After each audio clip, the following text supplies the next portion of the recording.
اور میں تھی بہت سادی طبیعت، شروع سے ہی ایسی ہوں. میں نے ان کی لائف میں رہتے ہوئے، ساتھ رہتے ہوئے، میں نے ایک سونے کی انگوٹھی بھی کبھی یہاں یہ ایک ایسی چیز، میری برتھ ڈیز آ جائیں، ہماری ویڈنگ اینیورسری آتی تھی تو وہ مجھے گفٹس دیتے تھے، جیسے کہ اس میں بھی بڑھ کے لڑائیاں ہوتی تھی، کیونکہ ہاں ہم جب دبئی سے شو کرتے تھے مجھے وہ لے کے جاتے تھے یہ جویلرس کے یہاں، وہ کچھ خریدیں، تو چاند رات ہوتی تھی، عید ہوتی تھی وہاں اگلے دن، تو میں چھوٹے چھوٹے کوئی سیٹ یا چھوٹی والی چیزیں کچھ کی جو میں پہن سکوں نارملی، تو میں کہتی کہ نہیں کچھ اچھا لیں، کوئی ہیوی چیز لیں، ارے عورتیں اتنا لیتی ہیں. تو وہاں ایک بار کا واقعہ بھی ہے کہ ایک سیلس گرل تھی، وہ انڈیا سے ان کا تعلق تھا، تو انہوں نے کہا، ہم دونوں کے آرگیومنٹ ہو رہے ہیں نا، ہم کہہ رہے ہیں نہیں یہ نہیں، ایک چھوٹا سا بس یہ صحیح ہے جو میں پہن سکوں، مجھے کیا کرنا ہے اتنا رکھ کے اور یہ سب، نہیں یہ. اور وہ خاتون نے مجھے کہا میم آپ کتنی لکی ہیں. تو وہ کہتے تھے کہ وہ مجھے بہت زیادہ فورس کرتے تھے یہ چیزیں کریں، خرچیں لٹایا کریں، اللہ نے دیا یہ وہ. تو بس یہ کہ ظاہر ہے ہم نے اپنے گھر سے دیکھا ہوا تھا کہ کیسے چلنا ہے، ہم نے کیونکہ محنت سے یہاں تک پہنچے، ایسے کوئی شارٹ کٹ نہیں لیا جیسے ہوتا ہے نارملی آج کل، کچھ نہیں تھا، تو محنت سے پہنچے، تو اس پیسے کی قدر خود بھی کی اور بچوں کو بھی سکھائی. بچوں کو پتا تھا ماما دبئی میں ہے تو سیل والی شاپس ڈھونڈ رہی ہیں، مال میں ہیں، تو وہ ان کو بھی عادت ہو گئی تھی، تو پرائس ٹیگ پہلے دیکھتے تھے، ابھی تک یہی ہے. تو ٹھیک ہے اللہ نے دیا ہے سب کچھ، لیکن آپ بچوں کو ضرور یہ سکھائیں کہ اس پیسے کی ویلیو کیا ہے، یہ ایسے نہیں آ گیا ہے، اس کی قدر سکھائیں. تو آج برانڈس پہنتے ہیں، ویلیو نہیں ہے. گھر میں نانی کے گھر میں کبھی بریانی اور یہ سب پکتا تھا تو لگتا آج کوئی آ رہا ہے، دعوت ہے.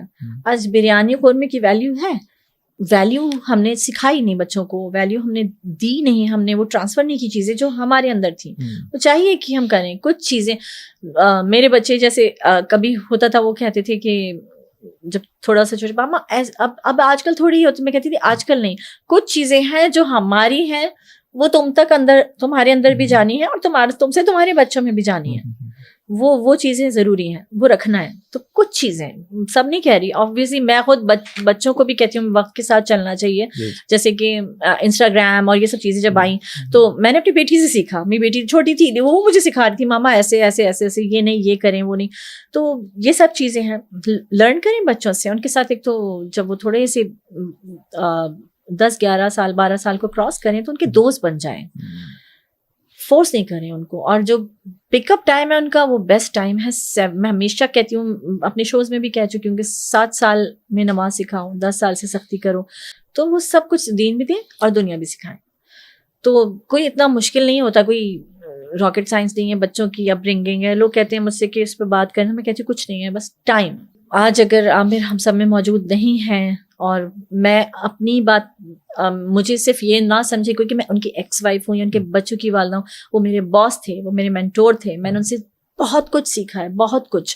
تو بہت سارے لوگ کبھی کبھی مجھے ایسا لکھ دیتے ہیں، بڑی میں ہرٹ بھی ہوتی ہوں. لوگوں کو لکھتے وقت یہ ضرور سوچنا چاہیے کہ آپ کیا لکھ رہے ہیں، کس کو لکھ رہے ہیں. لائف پارٹنر ہونے میں اور reason for and of life ہونے میں، اللہ کو پتہ آگے کیا ہونا ہے اس میں انشاءاللہ. جی یہ آپ نے سنا، بہت ہی خوبصورت باتیں تھی، دل کو لگی، اور یقیناً میں سمجھتی ہوں بڑے ہی وقار کے ساتھ انہوں نے اس رشتے کو نبھایا. اب میں آپ کو بتاتی ہوں کہ وہ کیا خاص وجہ تھی جس بنا پر عامر لیاقت کی ایکس وائف بشریٰ اقبال جو ہے اس بات پر ڈٹ گئی کہ عامر لیاقت کا پوسٹ مارٹم نہیں ہوگا. وہ کون سا یقین تھا ان کو جس نے ان کو مجبور کیا، وہ کون سی آخری وصیت تھی عامر لیاقت کی، اور وہ کون سے فیصلے تھے جو بچے ان کے درمیان ہوئے، اور خاص طور پہ دانیہ کے حوالے سے جب ان سے سوال کیا گیا تو انہوں نے اس پر کیا جواب دیا، اور دانیہ کے حوالے سے کیا انہوں نے انکشافات کیے، یہ ان کی زبانی سن لیجیے گا.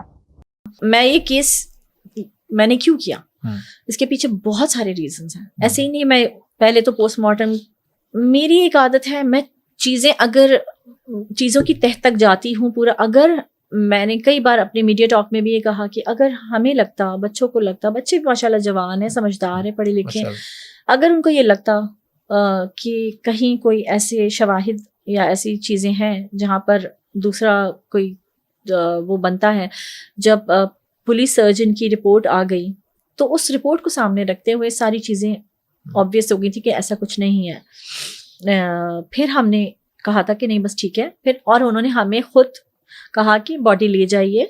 پھر وہ جنا میں ان کی وہاں سے باڈی موو کی چھپا, اور بڑا مجھے, میں اصل میں یہ باتیں کیسے بتاؤں کہ یہ اتنا آسان نہیں ہوتا یہ سب وہ کرنا, لیکن بہت بہت مشکل وقت تھا, کیونکہ ایک دم شاکنگ تھا وہ عام لوگوں کے لیے, جو لوگ دیکھ رہے ہیں, جو سن رہے ہیں. آج تک لوگ لکھتے ہیں مجھے کہ ہمیں یقین نہیں آتا.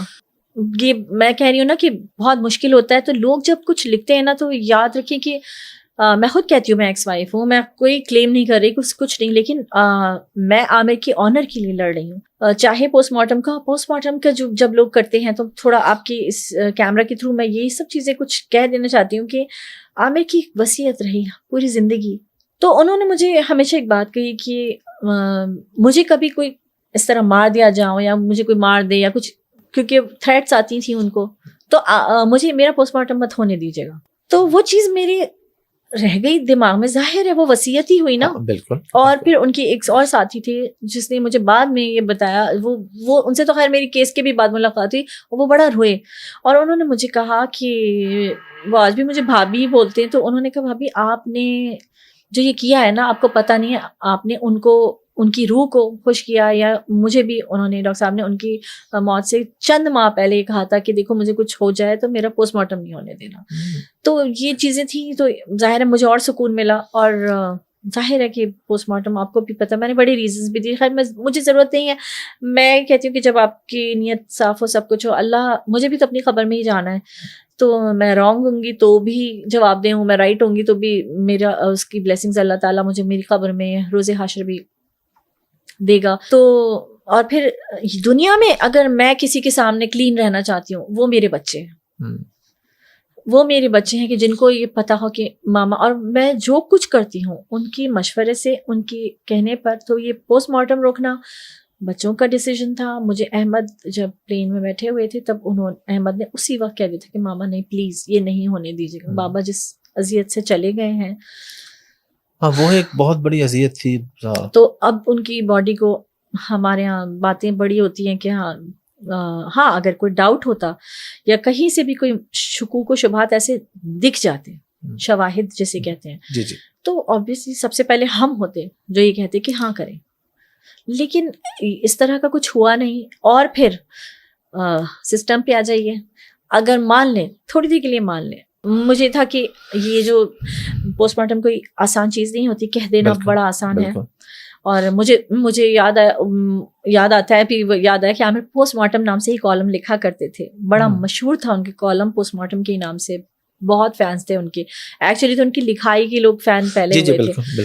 تو بس مجھے یہ تھا کہ, اور پھر کچھ چیزیں ایسی ہیں جو آپ ڈسکس نہیں کر سکتے, کچھ خواب ہیں, کچھ چیزیں ہیں جو میں نہیں بتانا چاہتی, میں نہیں شیئر کرنا چاہتی. پر اولادیں جو رشتے رہ جاتے ہیں دنیا میں, آپ چھوڑ جاتے ہیں, ان کے تھرو اللہ تعالیٰ بہت سارے میسیجز اس طرح کے ملے کہ نہیں ہونا ہی نہیں چاہیے تھا. اور بہت میں خوش ہوں, مجھے سکون ہے, بچوں کو سکون ہے کہ یہ نہیں ہوا. اور ٹھیک ہے, اس کے لیے بڑی فائٹ کی اور بلا وجہ لوگوں نے کنٹروورسیز بنائے. جی ناظرین, یہ بڑا ہی خوبصورت انٹرویو تھا بشرا اقبال صاحبہ کا, اور بڑے عرصے کے بعد موسٹ اویٹڈ انٹرویو میں سے کہوں گی, جس میں کہ انہوں نے بہت سی اپنی پرسنل باتیں جو ہے وہ شیئر کی.